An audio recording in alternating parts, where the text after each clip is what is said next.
let's take the facts. Whenever we've had a government which has enjoyed a two-thirds majority at the time of coming into office, we have had extremism, terrorism, and bloodbaths. I refer to 1977, and then again 1977, 1988. It's all been bad. And the best success rates at tackling terrorism, issues of national security, have all been at the hands of governments which have not had a two-thirds majority. President Mahinda Rajapaksa defeated the Tigers without a two-thirds majority. President Ranasinghe Premadasa defeated the Southern insurrection without a two-thirds majority. And his predecessor, President Jayawardena, had a 5-6 majority and couldn't do so. The rise of extremism is another indicator. Madam Bandaranaike enjoyed a two-thirds majority, and the Tamil parties which opposed separatism at the 1970 election campaigned on the sole platform of separatism in 1977. A two-thirds majority is the worst thing that can happen to the country and to the government in question, because it screens you from reality. It's like dismantling your alarm systems. It makes you deaf, dumb, blind. It makes you mainline on the drug of arrogance.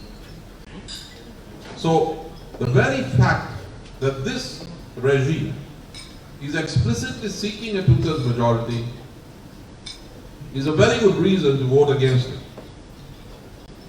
Because the track record of two very different administrations, the administration of Madam Bandaranaike and the administration of President Jayawardena, ended in violence, and in one case foreign intervention.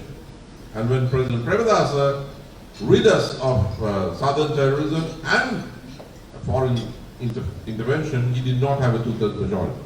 So you do not need a two-thirds majority. If there is any constitutional amendment that you seek to implement, you can do that after an election by convincing the other political parties, which is how the 19th Amendment came about. That administration did not have a two-thirds majority. And except for Rear Admiral Sarath II, who was an ultra-nationalist, everybody else, including the Mahinda Rajapaksa camp, voted in favor of the 19th Amendment. Now, they haven't told us why they voted in favor of it then and want a two-thirds majority to repeat it now. Why? The former President Mahinda Rajapaksa endorsed that vote for the 19th Amendment, and every one of those members participated in the debate, before that in the negotiations, which were chaired by President Sri Lanka. They were active participants. Many amendments were moved by the then opposition, which is now the ruling party, and the 19th Amendment was promulgated. They have not given us the reason that they want to scrap it.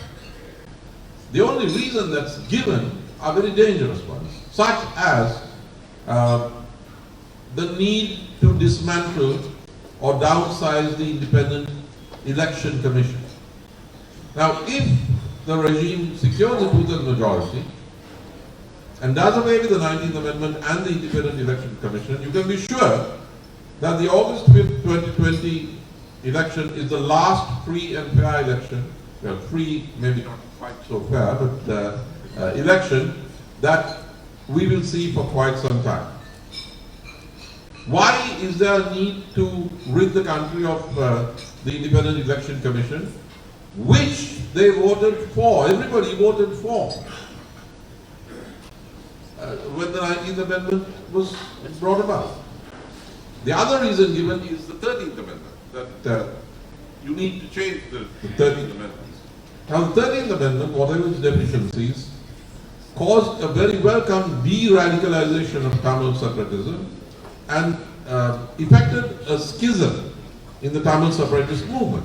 There are many parties that came into the mainstream as a result of the 13th Amendment. And I do wish that President Gotabaya Rajapaksa spoke to those Tamil leaders who supported him as against Sergeant Premadasa at the November 2019 presidential election and consults them on this, because Rajas Devananda, Vardaraja Perumal, even the now notorious Karuna would attest that it was the 13th Amendment that drained quite a few of them out of hardcore separatism into the system. So, logically, if you dismantle or dilute the 13th Amendment, there will be a re-radicalization.